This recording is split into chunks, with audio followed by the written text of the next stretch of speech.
I am really excited about this opportunity to talk with Dr. Jesse Rancifer.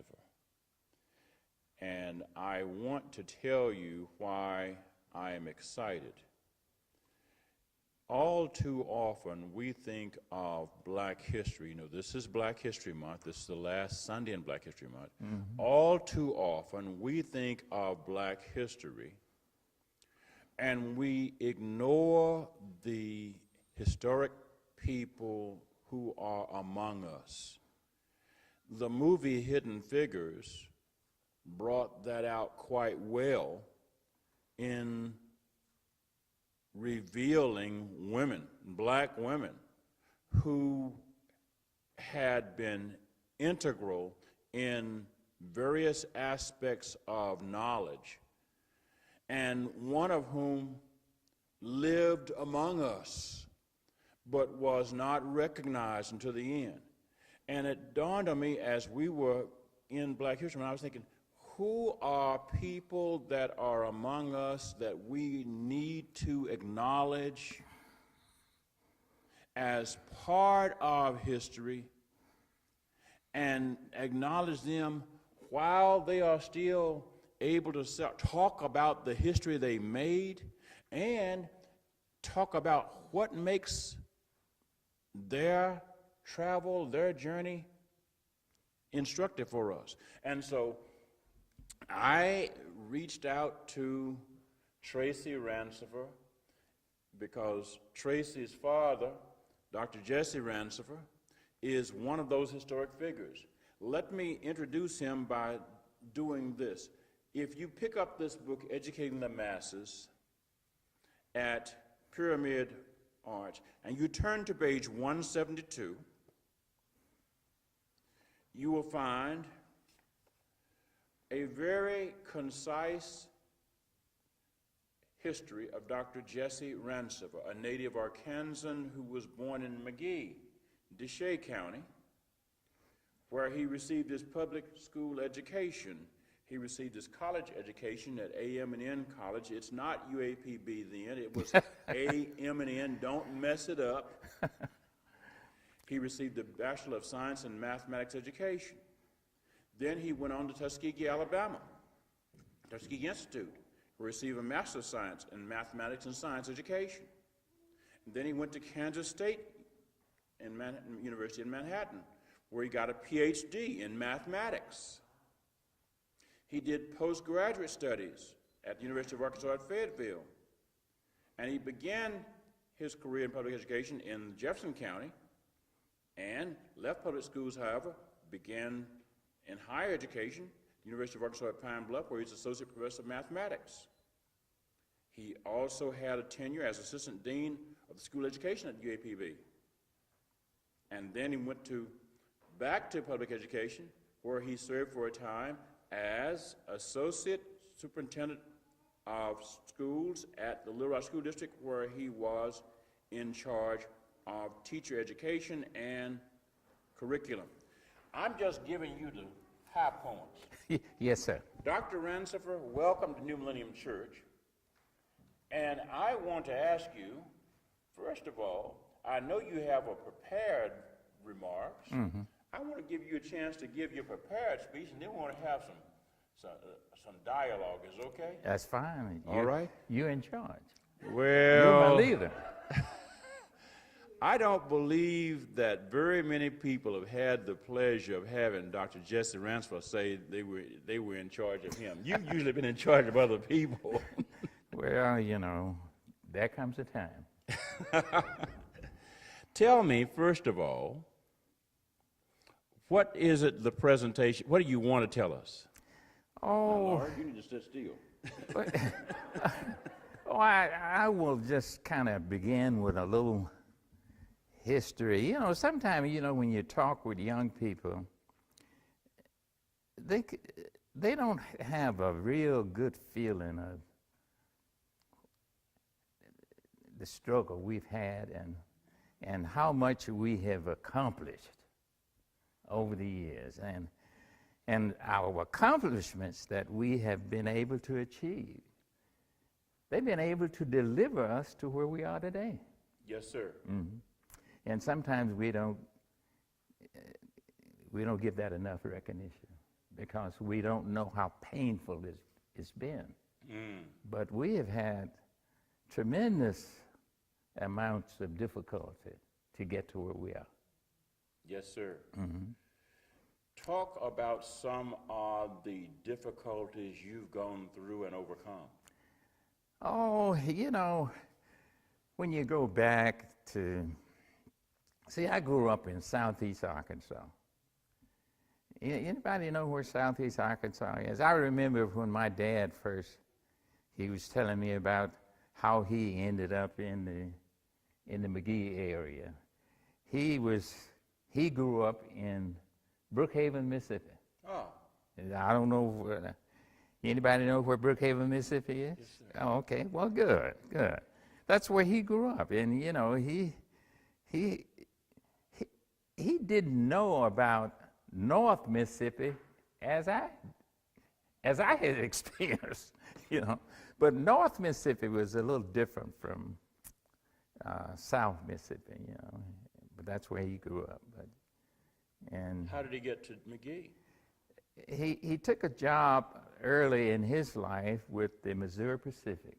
Oh, the railroad. Right. And he had heard about the developments of the project community. And he figured that was a good opportunity for him to take his boys and have them to grow up on the farm and do farm work. And that's what he did. So he continued to work a little bit at the railroad system. And McGee was a booming town, Judge. McGee was a booming town? It was a booming town back during the day. Okay, now what day was this? This was in the early 40s and the latter 30s. All right. McGee was the place where people really wanted to buy a home, move in there, and make a living, and that's what he did. What was the attraction to McGee? What was drawing people there to make it a booming town? The Missouri Pacific. Okay. And they had a roundhouse, a big roundhouse Oh, there. okay. Mm-hmm. And that roundhouse attracted people from as far out as New Orleans. And then he worked as he pooled in his money to buy one of the government units. You see, McGee, DeShay County, let me say this was back during the time when black people didn't have very much, but what they had to really pool their resources together. Yes, sir. And he did that. See, the government was buying, FHA was buying up plots of land and being sure that land went to black people. Okay. And my dad had heard about it, and he was very, very interested in that. And so he managed to save his money and pool what he had, and he bought that 40 acres and a mule. You understand that? I know you've heard about the 40 acres and a mule. Yes, sir. Well, so he was one of those individuals that bought into that 40 acres and a mule. And so you grew up on the 40 acres? I grew up on the 40 acres. Did you have mule duty? Well, my dad was a progressive farmer. He didn't stay with mules long. He got, but yeah, we had to run those tractors and run them while he was working at the railroad company, okay, and also for Selma's grocery store. He worked there. I don't know. Anybody out in the audience from McGee? Yeah. Oh, okay. Do you know where Selma's grocery store is? No, you wouldn't know that. But Selma's grocery store was the store that serviced the entire community, I suppose. Well, it serviced a good portion of the community, not the entire. Because, see,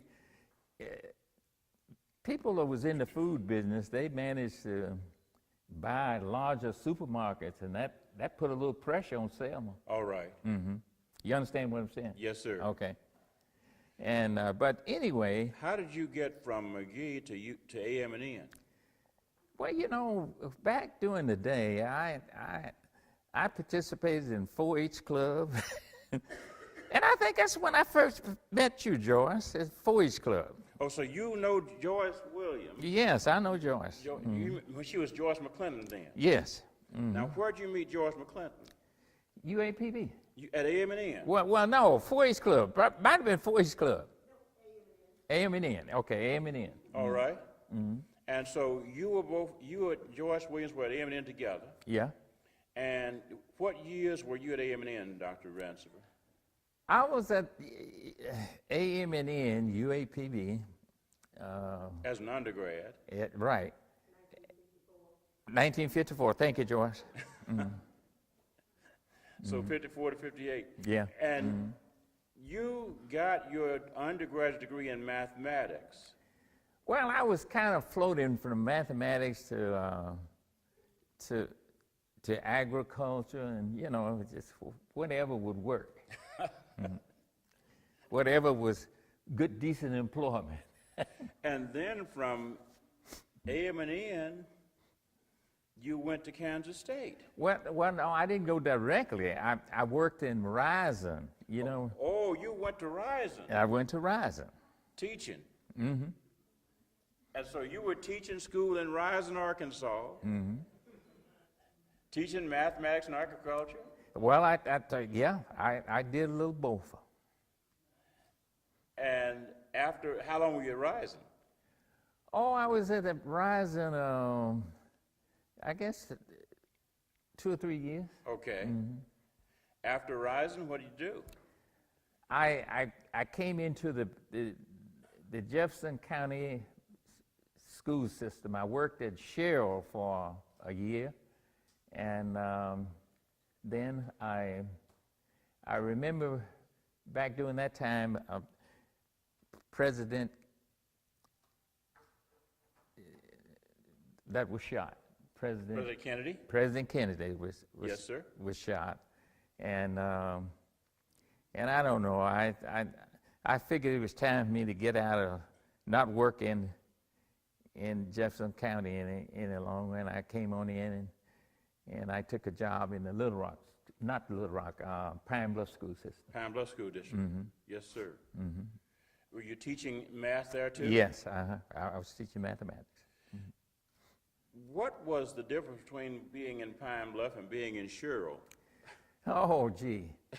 You know, night and day. But Pine Bluff, you see, when I went to Pine Bluff, I had decided to do intensive study in mathematics. Yes, sir. I studied in the new mathematics program that was sponsored by the state of Arkansas, U of A. And in fact, I did 2 continuous summers in the new mathematics program. In Fayetteville? In Fayetteville.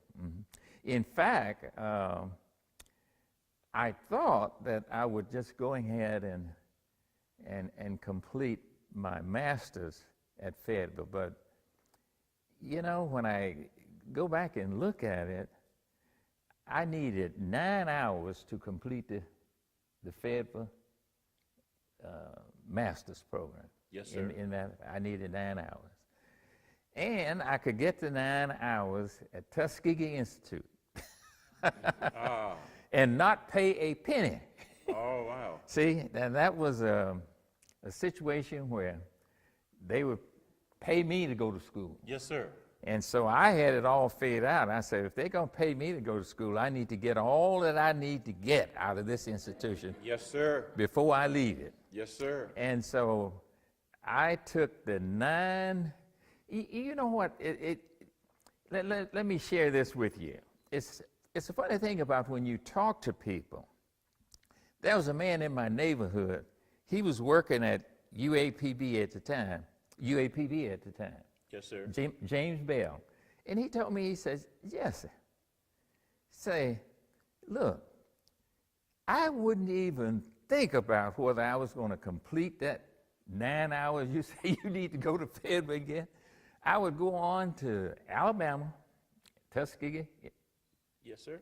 At Tuskegee Institute, Alabama, and get the 9 hours down there and start the new program. Yes, sir. And so I dropped into the Tuskegee Institute program and completed my master's and got all of that without having to pay for it. Then when I look back at it, I did a master's, I did a PhD, and I didn't pay not one red penny for nothing. Wow. All was on institute, university, what they call, you know, when he said, go to the library and look in the blue book, and they'll tell you the various departments that's offering money for you to become a part. Yes. And you know, I did that. And I got the fellowship. I got the fellowship. That's what And I didn't have to pay not one dime for my PhD, my master's, neither one. That's a blessing. That's a blessing. That's a blessing. But you know, you learn a lot in life. I was telling, I think my granddaughter, you learn a lot in life by talking to people. And they were telling me that. They say, look, see, it's no money for graduates beyond the baccalaureate. Yes, sir. Unless you can get a fellowship or a grant. All right. You follow me? Yes, sir. They don't give scholarships for graduate school. And no, not the fellowships like you need in a PhD program or a baccalaureate program or a master's program. You went from Tuskegee and where you got your master's, and then you got your PhD at Kansas State. Right. Mm-hmm. And you didn't have to pay any money for your PhD? No, none. The only thing I had to do was teach one class. And they were paying you? Yes. That's a blessing. That's right. A blessing. They were paying me. I would go over in the library with the other faculty members and line up on they paid off every 2 weeks and line up and receive my pay. Mm-hmm. That's right. The only thing I did was, I was telling someone else this earlier in the week.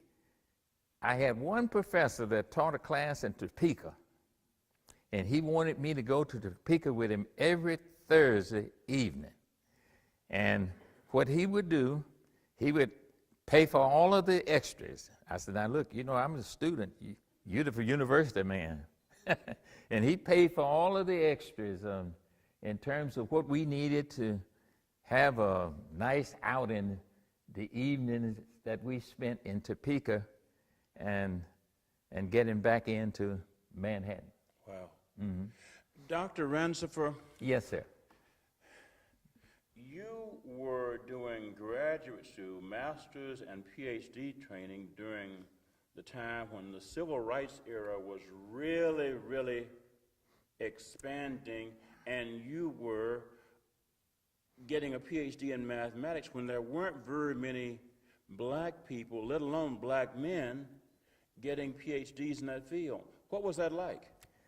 Well, you know, I took a course down at one of my, you know, with a dissertation in a PhD program, you have a committee that's made up roughly of 5 people.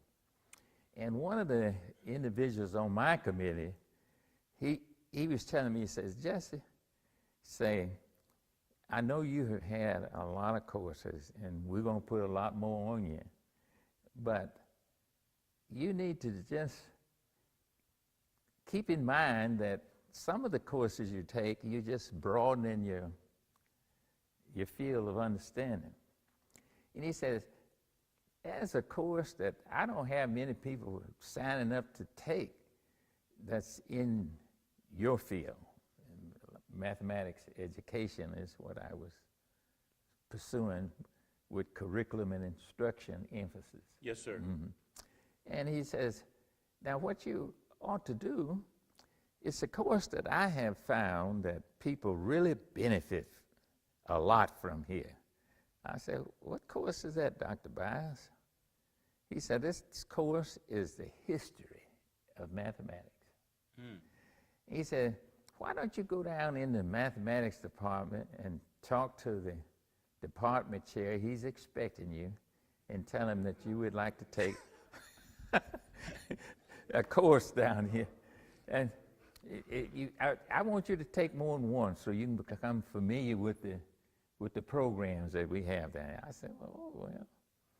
I said, are you sure at this stage of my career? And you see, I've known people to go down and take adventures like that, and they never come out. Yes, sir. But he said, no, you do that. And I think it's going to add a lot to your total program. I said, if you think so, then I guess I'll have to do it.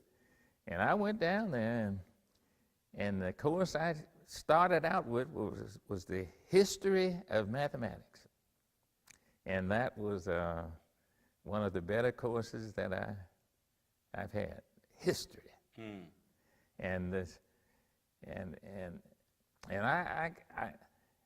I can recite some history of mathematics now, and it served as a good foundation for a lot of other courses that I've had.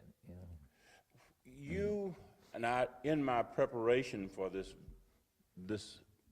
conversation with you, I learned that you have an acronym that you like to use, the acronym BITE, B-I-T-E, that you talk with people about. Tell us about BITE. What is BITE?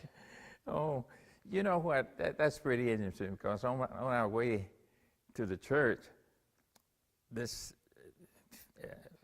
well, I should say a few minutes ago, my granddaughter and daughter wanted me to go over those key components so I can be sure that you know what they really mean.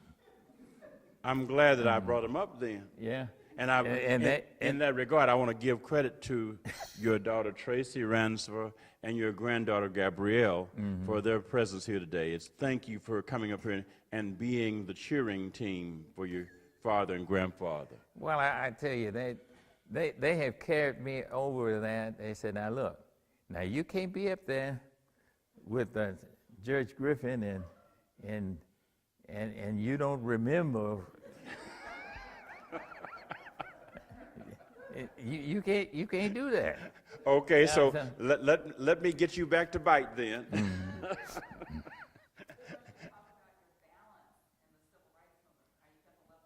Yeah. Well, that's what they want me to emphasize. All right. Let's talk about your balance. How you kept a level head.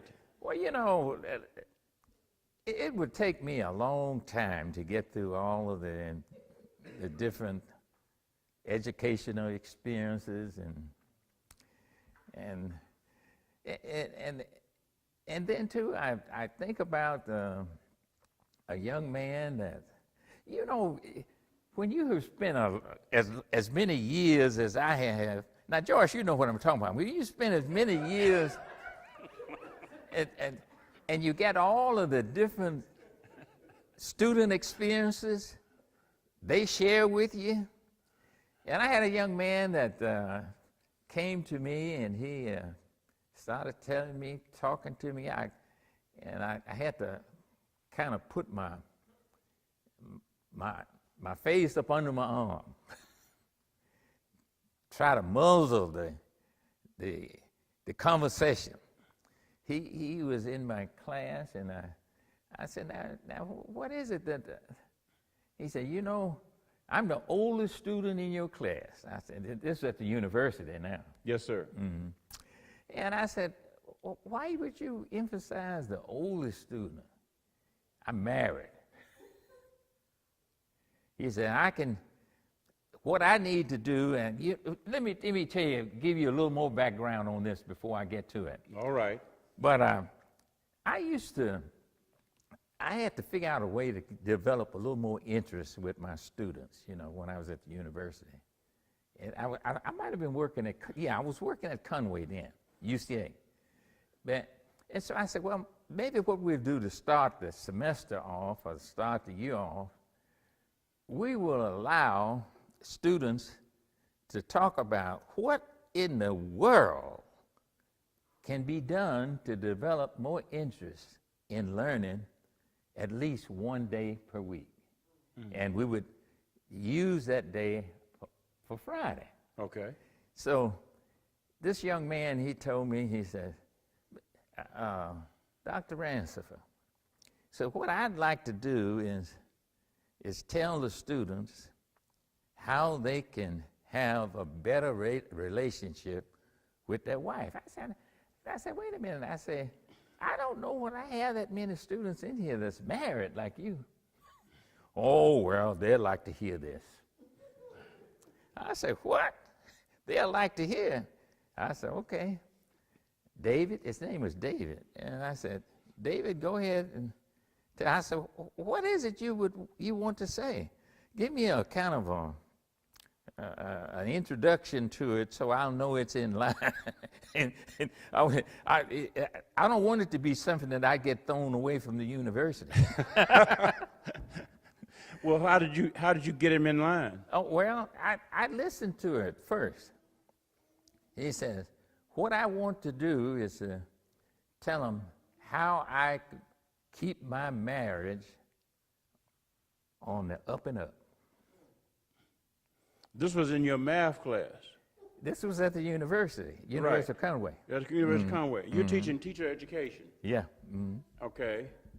And what did you wind up doing with that? Well, I let him talk.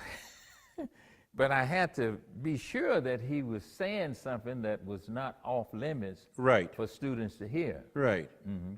And he did. He kept it basically pretty good. Basically? Okay. Now let me circle back around to BITE now. B-I-T-E. Right. What's the B-I-T-E for? Well, I know the first one is balance. Balance, tenacity.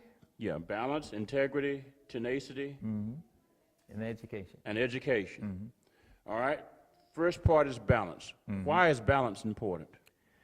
Well, when you go through life, and you're confronted with different aspects of life, you have to have some balance. You have to have some tenacity. You got to be able to stick to things.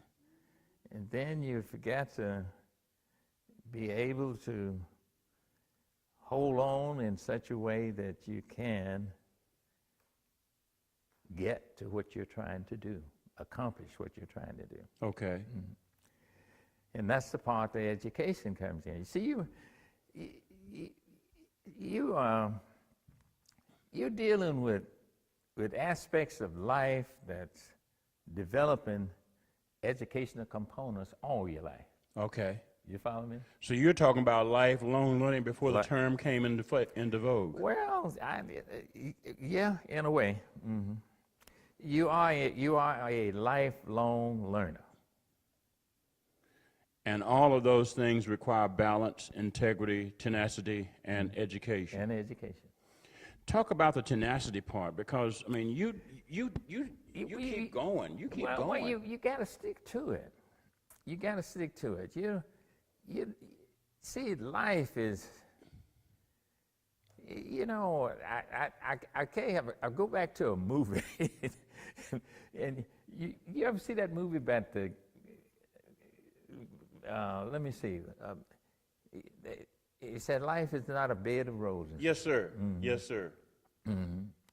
It's really not. And there are times when you got to be tough. Right. You got to hang to it Yeah. to accomplish what you're trying to reach. Right.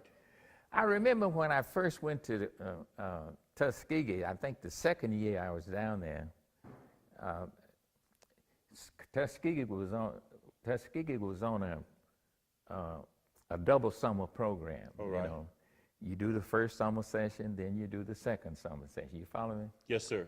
And then the second year I was down there, they came in and they say, we have to do master's, what they call master's qualification exam. So, and they wanted us to, well, before you started the second summer session courses, they wanted you to take a qualifying exam in education. All right. And so what you have to do is you've got to prepare for that, because you don't know where they come from. You don't know what they're going to ask you to do. I remember when I did the school administrator's exam, Arkansas was just requiring everyone to take that. And I didn't know what I was going to draw, but I said, well, whatever it is, I feel I'm qualified to do it. And so they asked me to write a letter of application for some individual that had applied for a job in the school system. This was your exam? Yeah. Okay. So, and you had to present it in such a way that you went back and you covered the real high points of the individual, and at the same time, you dealt with the issues at hand. So you know, I was looking at various people that was there. I tell you, was one other lady that was in that program that you know, and that was Reverend Willingham's wife. Oh, Miss Elizabeth Willingham. Elizabeth. Yes. Yeah. And there was a lady in the big auditorium, this large auditorium. They had just kind of scattered where you couldn't look over each other's shoulder and this kind of thing. And she was looking at this lady, and Liz Willingham almost fell out. I said, good grief, I said, Liz. I said, don't look at the lady. Forget about her. Let her be as she wants to be. Let them deal with her. You have seen education change. Oh, yes. And you have seen the education of people of color change. You've seen when communities of color were controlling, for the most part, the education of their own children in all black schools. Then you saw education in school systems that were trying to be desegregated. And now you are looking back over it. What have you gleaned about how well we are preparing teachers to educate young people in the 21st century? Well, you know, that's an interesting question. Because, thank you. I was trying to work one. But you know, I don't want to make it sound as if we're not doing well as we are. We are doing well. But the thing is,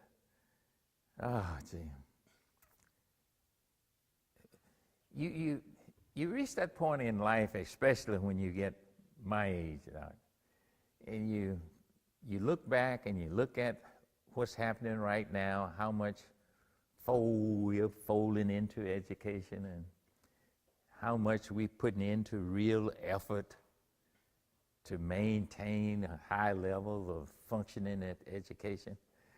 And you look at it and you say, gee whiz, are we doing as well as we could be doing? We just trying to get by. And you wonder, when you look back at the students that's being prepared, are they putting forth the effort they really need to maintain a certain existence in life? Are they putting forth the effort to travel that same road you have traveled? And it was not always easy. It was not. And so you look at that and you say, gee whiz, are we doing what's necessary to really hang on and be where we're supposed to be? You have used the question, are we doing what we really need to be doing? Mm-hmm. When you say, are we doing what we really need to be doing, who are you talking about? Who are the we? You can't leave parents out, and you definitely can't leave students out. Okay. Do they bring to the class what's necessary to reign supreme in terms of being a leader in that class? Okay. Yeah, now being a leader in a class, Reverend, you can be an academic leader, or you can be a seat warmer leader. And that won't get you far in life. How do we nurture parents to prepare their children to be academic leaders? Mm-hmm.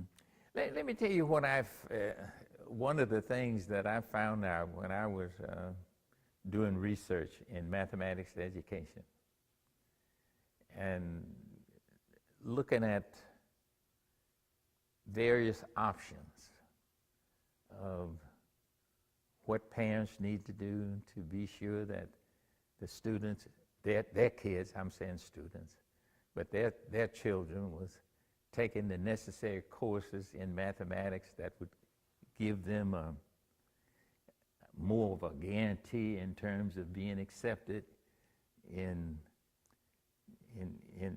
high-level colleges and programs where you would be accepted on your real potential. Okay. And what I found out, most students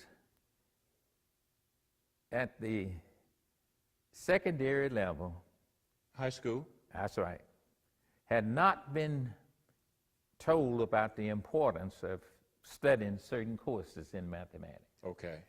You are basically what you study to be. You are what you study to be. Mm-hmm. You with me? I'm with you. Okay. And the thing is, many of our students have not had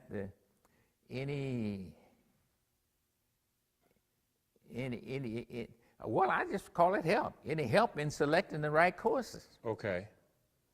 And do you think that's because they don't have the help at home, or do you think it's because they don't have the help at the lower grades in school?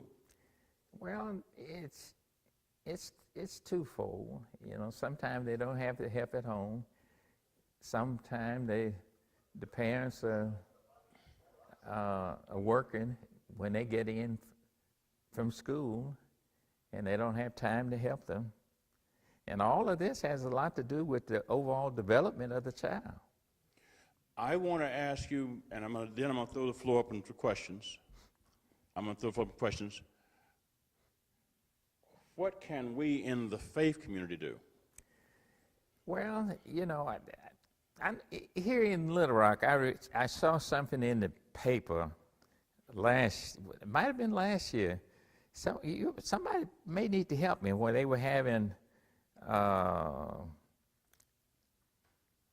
They had a tutoring program that was implemented in one of the churches. Okay. I don't know. Maybe, can someone speak on that? Some churches do that. Right. All of this is helpful, Judge Griffin. It's helpful. See, I didn't have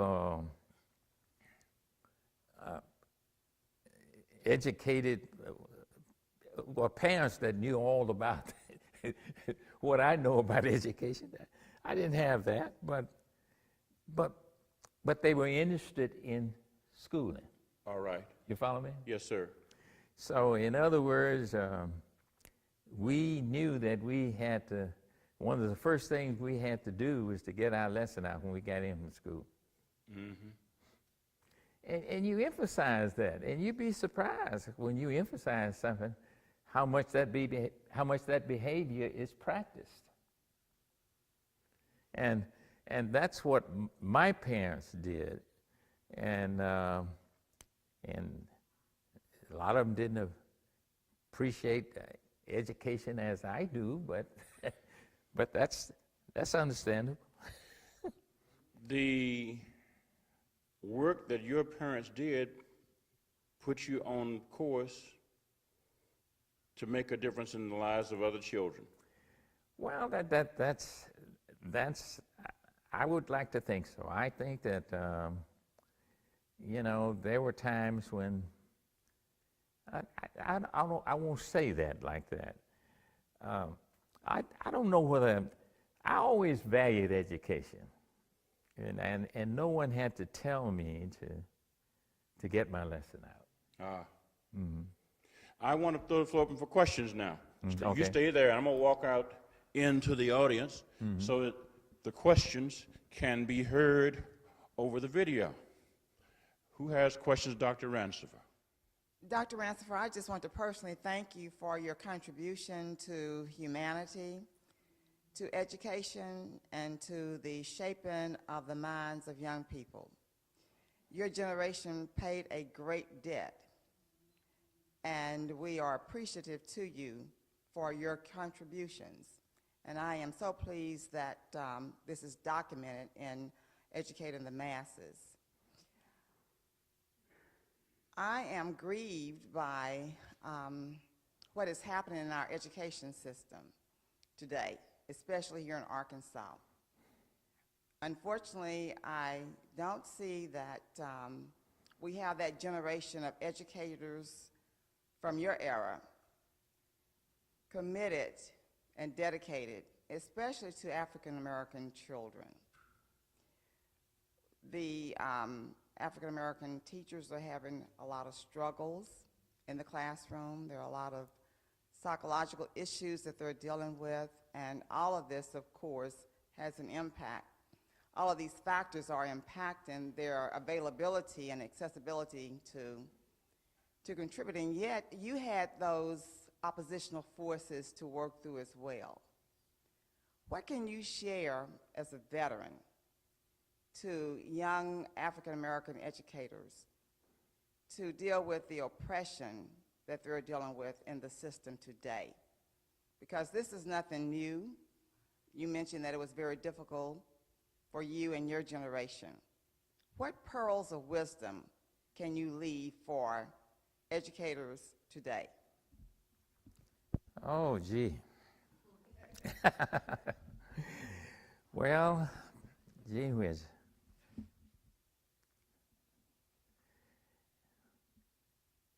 You know, as I think back, I have to think back to my days of growing up in Wolf Project Elementary and High School.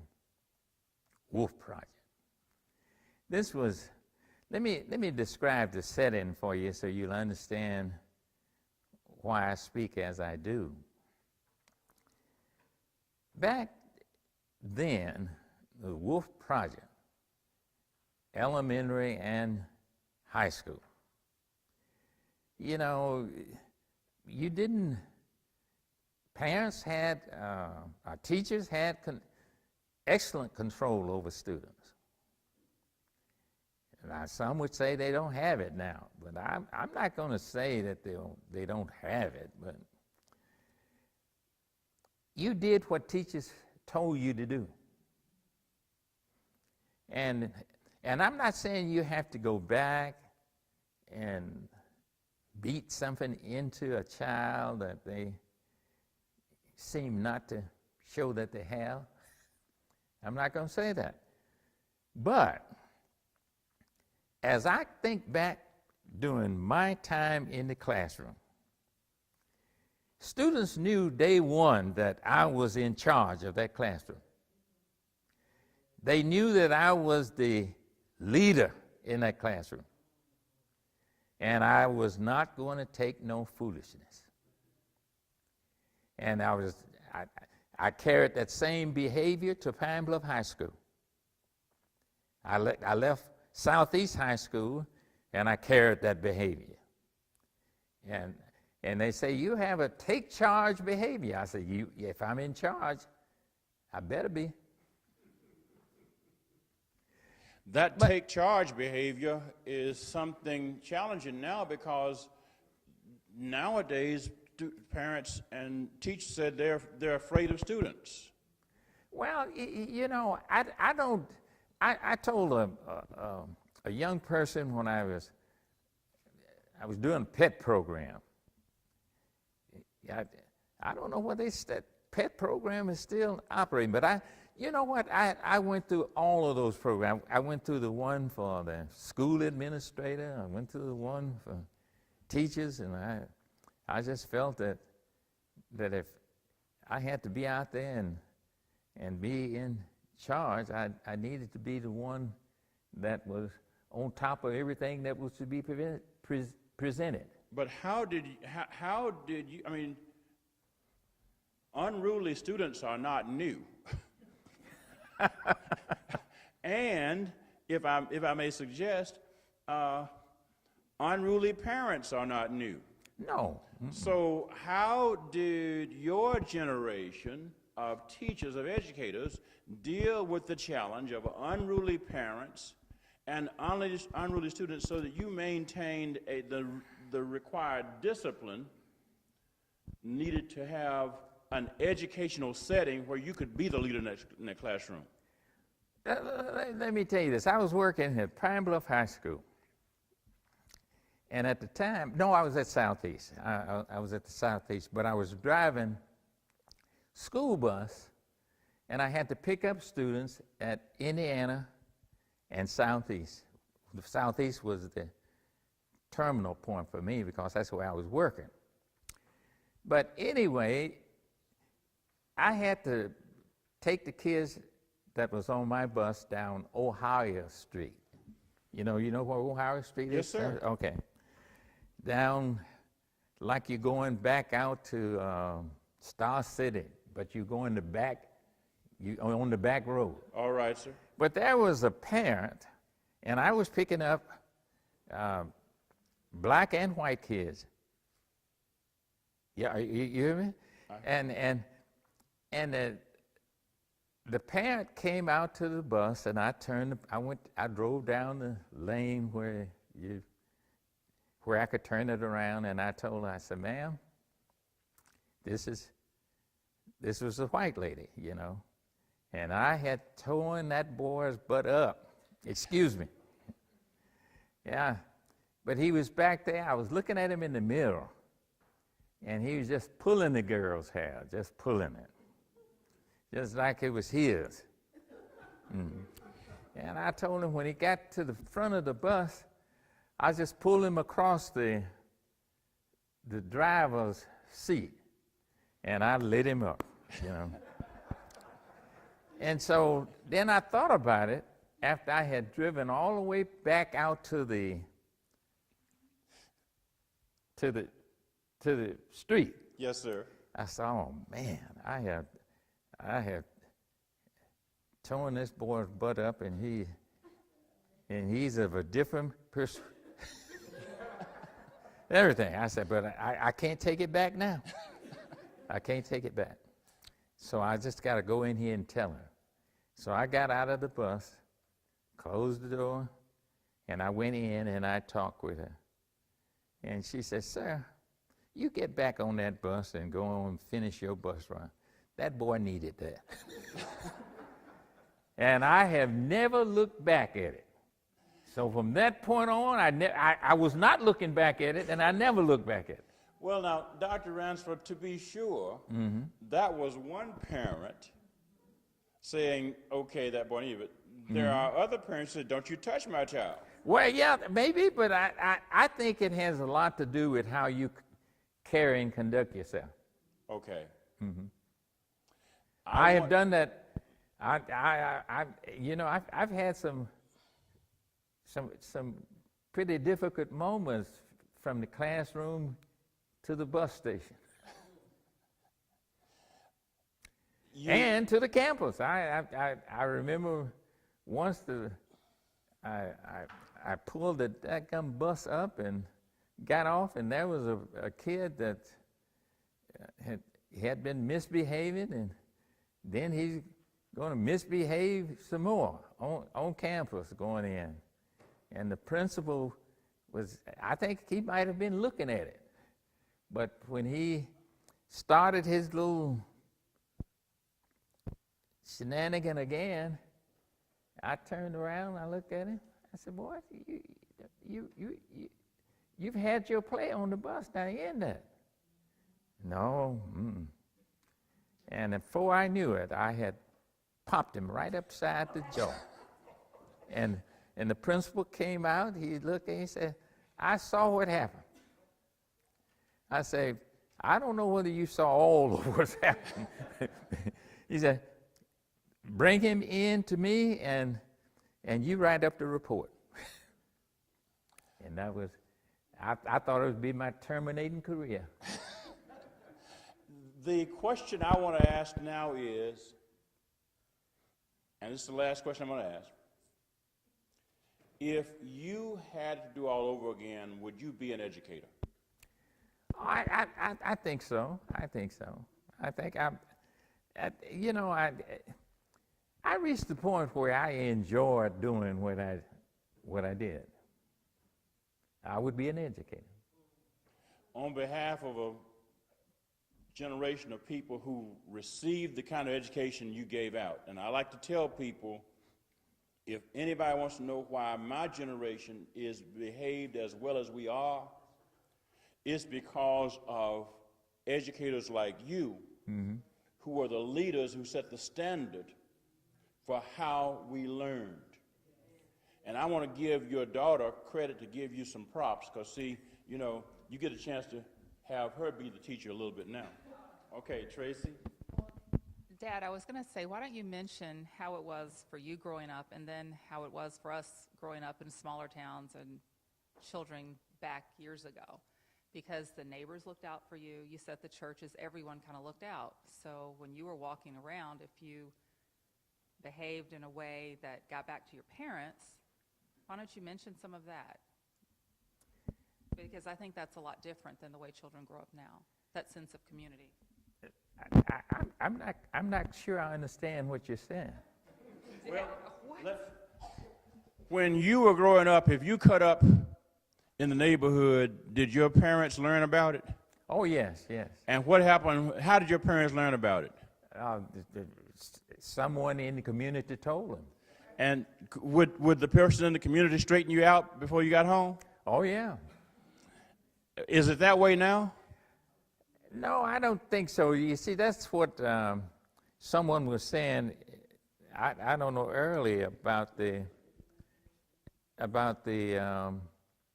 expressions that, well, we see the community had more involvement in the development and the rearing of children. Okay. And that may be the big difference. Okay. See, in other words, when you misbehaved in Sunday school or in church, it was passed on to your parents. I draw on that African proverb, it takes a village. Well, that's what Miss Clinton said, I think. Mm-hmm. Dr. Rancifer, Brother Curtis, you had a question. When you said it will carry the behavior with them, you teach them a certain way to carry the behavior with them. Oh, yes. What does that mean in being white? What does it mean to carry the behavior with them, and why will they carry it with them? Well, when when you're taught a certain way growing up, you carry that way of teaching and learning with you. If you allow that behavior to be disruptive and destructive, then you go through life thinking it's the way to do it. And I don't think that we emphasize the correct way of doing things enough now. And I don't think that we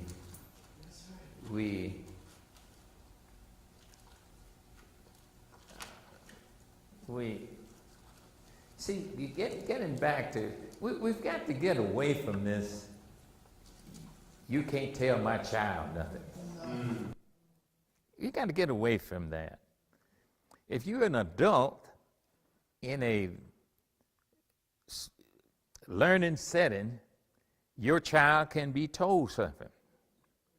And you have to